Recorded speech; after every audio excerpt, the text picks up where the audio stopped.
Hi, welcome to yet another installment of No Smoke, Just Vapor.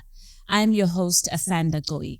Today, I'm joined by the CEO of the Advertising Regulatory Board, Mrs. Gail Schimmel. Gail, welcome, and thank you for joining us. That's a pleasure. Thank you for having me. So, Gail, you're from ARB. ARB, that's it. We like to be called ARB and not ARB. ARB. So tell our viewers, what is ARB? Okay. So the ARB is the Advertising Regulatory Board.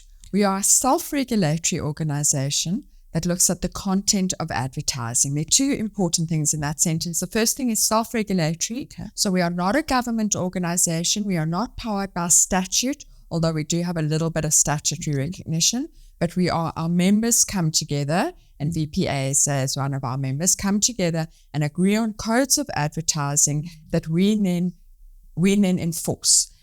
We do that by, if we get complaints about advertising, we investigate it, we see if there's a valid complaint, and we make a ruling saying whether that ad is okay or not okay. When you think advertising and as a consumer and you want to complain, I mean, things like VPASA come to mind. So what is the difference between VPASA and what you guys do? We really need to work on the fact that VPASA come to mind because they deal with the content of programming. Uh-huh. So if you don't like what you see on TV and it's in a program, VPASA is the right place to go. But if it's an advert, we are the right place to come. And why is it important that a body like yours exists?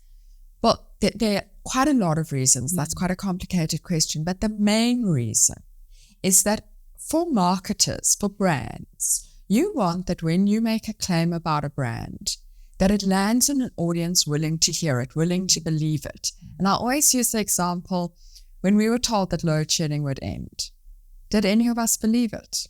No, we didn't, because we don't trust government communication as a trusted communication space. Turned out it was actually true. Yes. So even though they were making a true claim, consumers weren't believing it. We don't want our advertising to be landing like that. We want our advertising to be landing on ears that are willing to believe us and eyes that are willing to believe us. How do we achieve that? By making it a space that can be trusted, by making it a space that consumers know. If I see something that misleads me, if I see something that offends me, if I see something that's racist, if I see something where an animal's being hurt, there is somewhere I can go to complain, and they will do something. Which is the other part of what's really important. We protect consumers. Yes. We protect consumers from being misled. We protect consumers from being offended. Not every consumer, because consumers are offended by some very strange things, but we protect consumers when it's a serious cause of offense. We protect consumers from children being exploited and various other things in various other industries. So let's come into vaping. I mean, when you speak about consumers and their protection being paramount, why is it important that we have a vaping advertising code? This is really a big one, and being involved in the vaping advertising code, I actually see as one of the high points of my career, because I think it was a really typical situation where there's a product that definitely, I hope I'm allowed to say this to you, that has disadvantages, that has problems about it. And we particularly want to be protecting minors from advertising that's going to mislead them, that's going to give them the wrong idea. We want to be protecting minors from that type of advertising. And government simply is not equipped to be as fast as they need to be when it comes to changing things, and also often are too, when they come to changing, they go, we'll just ban everything. That's the easiest way. Let's just ban everything. We work from a freedom of speech perspective. We want every marketer to be able to advertise, but we want them to be able to do it in a responsible way. Yes. And with vaping, there was definitely nothing was happening. You had rogue advertisers who were targeting minors, who, as I understand it, the responsible vaping marketer wants to target a smoker who wants to change to vaping as a healthy alternative. It doesn't want to be bringing on a new user and get, and particularly a minor user. And I'm very passionate about it as a parent of teenage children, that this is something where we had to come and we had to do something. And the moment I spoke to the Vapor Products Association, you guys were also there. You guys were also, yes, this is something we need to do. This is something we want to do. And we worked together and came up with a code. And you filled an important gap. I mean, in the absence of a legislation that governs the industry, you've got the Vaping Advertising Code that looks after that particular area. Yes. I think that it's filled in the gap. It means there's something, if a consumer sees products targeted at a minor, there's something they can do. They can complain about it. And I actually had a personal experience with advertising targeted at my teenage son online. And when I tried to complain, they said, well, show us a law against it. And I was like, there must be a law. Look, nothing. And then I was like, I've messed with the wrong person. I'm going to make a rule against it. It's to make sure that other teenagers are protected as well. Teenagers. Yes. And I think teenagers, it's a really vulnerable market. Yeah. And I do feel, and this is purely anecdotal, I've done no research, but I do feel since we've introduced the code, we are seeing better behavior. Yes. I think we have brought about change with that code. And another important element of this code, Gail, is the issue of ensuring that no false health claims are made. 100%. So tell us about the significance of that and why it's important for a consumer to know that ARB is looking after that component as well. I think this is another area where rogue advertisers were going crazy because we have the research, and when I say we, I mean you. You have the research that shows that vaping is a healthier alternative to smoking, but it's not a healthy choice. It's not like eating cabbage. So is eating cabbage healthy? I think eating cabbage is healthy. It should be. It's not like eating broccoli or superfood.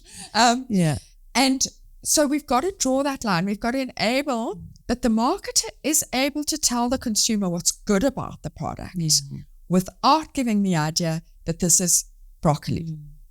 It's not broccoli. So we've got to draw that very careful line in order to protect consumers, but also make sure that the consumer who is making really unhealthy choices in smoking tobacco has the information that's going to enable them to make a slightly healthier choice. And maybe from that slightly healthier choice to go into a really healthy choice and start smoking broccoli instead. Yes. That would be something. That would be good for you guys. I don't know if that would be good for you. Just on that, Gail. So we spoke about the consumer. So from a business point of view, so I'm a vaping business and I want to do the right thing. And the code it's not restrictive in the sense if you're a responsible business. But then you mentioned that you are a self-regulating body. What does that mean for my compliance or lack thereof? Okay. So we are binding on our members. And our members are industry organizations like the Vapor Products Association, who then make the code binding on their members. We're also binding on broadcasters. Okay. So all television stations, all radio stations have got to listen to what we say. Sorry. Okay. But non-members are not directly bound, but we still make a decision about the advertising of non-members in order to tell our members what to do. So we can then go to the radio station and say, you can't run that ad, and they'll stop running that ad. So that's how it works. But I think from a business point of view, the biggest thing is to go back to what I said at the beginning. If you want consumers to be believing your claims, you have to be careful about the type of claims you make. Because if you go, this is the healthiest thing you can do, consumers are not fools. They're going to go, if you're lying about that, what else are you lying about? So the ethical marketer and even the unethical marketer who's interested in being a successful brand has to think about that. It's an important matter that you speak about where members are concerned. So if you've got an industry association and their members and them being bound by that, a case in point in the vaping industry where you have your good businesses and the rogue elements. So they would be a part of the association initially, but the moment rules are introduced, then people say, you know what, I'd rather not be a member.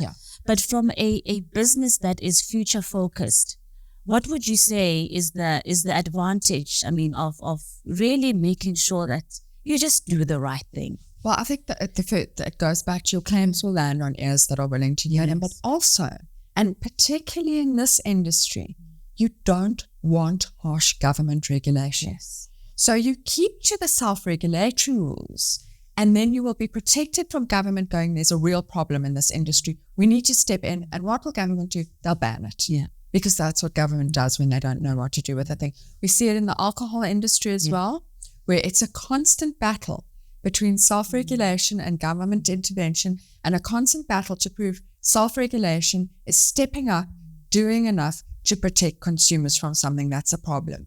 And that's what needs to happen in this type of industry. So I have just lost track of what I'm saying. Yes, you did. Yes, you did.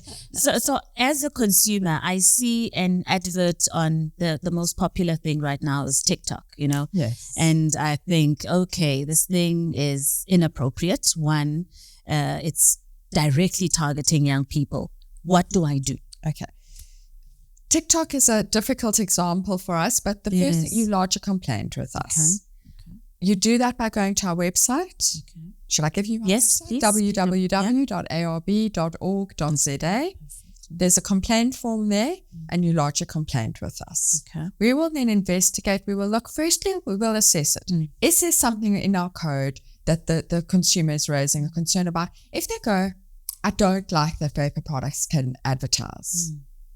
We can't deal with that. Yeah. It's legal. It's not breaching the code. You haven't said anything that breaches the code. You just have a generalized problem.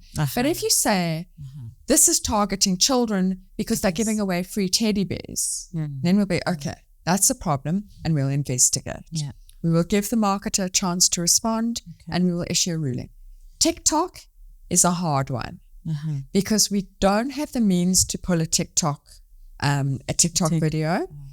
We're working internationally on working with TikTok in order that they do start pulling when it's self-regulated, because self-regulation is how it happens all over the world.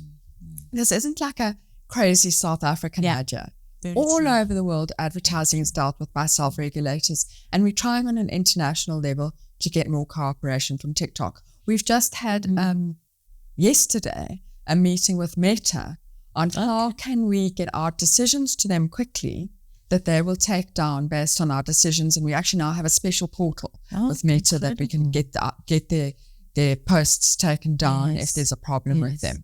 And hopefully we'll get to that point with TikTok. But, we're constantly looking for ways we can enforce on the different platforms. But if it's a television ad that you saw, if it's a radio ad that you saw, that we click with. And print and Print's a funny one, but it tends to, we don't get a lot of print complaints, Who advertises in print, unfortunately, for the little newspapers. I think it's radio and TV that but with vapor products, we've had one, it was a shop, I think. It was a shop. I'm sure, it was a shop and one website. Yeah. And if it's a rogue advertiser, those ones are hard to take down, but at least we also then have the ruling out there. So consumers can go and look, is this a true claim? Is it not a true claim? Should I believe it? And they can weigh it up. And then I guess you bring up the vaping case, and I think that's very important for people to know that there have been complaints to ARB on vaping businesses, because oftentimes you have this code, it's all nice, you can frame it, we abide by this, but in reality, what has happened. So can you tell us very broadly about that one, if you are able to, just in terms of do not have the details fresh in my mind, I'm afraid. It's quite an old one. So it was where it was a claim, and I don't want to say the claim because I can't remember exactly. Yeah. But it was almost true. Yes. But they were just framing it slightly wrong. And very often with advertising, this is the thing, that it's actually very easy to tell the truth. You just have to add a word. We use, when I do training, there's an example I use where someone used a frozen chip and they said SA's number one chip, and it was actually SA's number one frozen chip. And so just that makes a big difference. It's a hard thing to do. And when you see advertisers not telling the exact truth, you've got to wonder why. You've got to say, are they trying to mislead consumers? And this matter, if I remember correctly, people can go onto our website and look at the matter. It was implying a health claim. Yes. and it had just gone a little bit too far. And it would be quite easy to bring it back. It was a rogue advertiser, if I remember correctly. Yes, you're correct. And it was, I don't know that we've got them to pull it. One of the problems is, and this is really important, we cannot act without a complaint. So if people see something that is problematic for them, or businesses see their competitors doing something problematic, they need to lodge a complaint, because we cannot act without the complaint. That's very true. And I mean, with that particular case, you find taking a statement, so say a key opinion leader in tobacco harm reduction has said this, and you paraphrase it in your own way to make it mean what you want it to mean. That's also because I think it had something to do with that. It was something like that. It was paraphrased in a way that implied a bigger health claim than it actually was. It was still a great claim. It was like saying, I remember ages ago we dealt with one about the 95% healthier claim. Yes. And 95% healthier than smoking is a great claim. Like that's a massive thing to be able to prove. But it's not the same as 95% healthy. Yeah. You know, those are two very different things. And you have to claim it in the right context. You have to make sure that consumers understand what you're actually saying if you're a responsible advertiser. And I think from a vaping point of view, which is what the association has always been saying, that even that 95% less harmful, that you need to quote the source. Yes. It's always important that it's not something that you are saying from the top of your mind. And just getting that right. And then the consumer who is interested in that claim can go and see. Was the study meaningful to me? Do I attach weight to what it's saying? Because these are big decisions people are making about their health. So, you know, they need to be in a position that they can educate themselves as well. And if your last words, if speaking to a consumer who is keen on vaping, but they've seen all of these adverts and the industry is not regulated, what would you say to them when it comes to making the right decisions for themselves? Oh, that's a difficult one because you're taking me into hold vaping businesses accountable in the way they advertise. You know? I think that's a very valid thing. If you see something that is problematic, lodge the complaint. Because we cannot act without that complaint. And exactly what you're saying. Make sure that businesses are forced to be ethical. And another thing I often say to consumers, vote with your feet. You know, lodge the complaint with us, but we've got one consumer at the moment who's very upset about a particular chocolate. And he wants to go and buy lots of this chocolate in order to make people taste it so he can prove it doesn't taste like what they claim. Spending his own money. But he's going to go and buy lots of the chocolate to do this. And buddy, the market is going to be trolled with you. Vote with your feet. Don't go and buy the product if you can see that it's a rogue marketer. Gail, we'll leave it there. Thank you so much for your time. Thank you. As you've heard, the importance of being educated from a vapor business point of view. Make sure that your advertising does not deliberately attract young people. Make sure that you don't make false health claims. And to the consumers, as Gail said, vote with your feet. If you feel that a business is not doing what it's supposed to do when it comes to advertising, report them to ARB. I'll repeat the website. It's www.arb.org.za. That's where you lodge your complaints. Until next time, thank you for joining us. Bye-bye.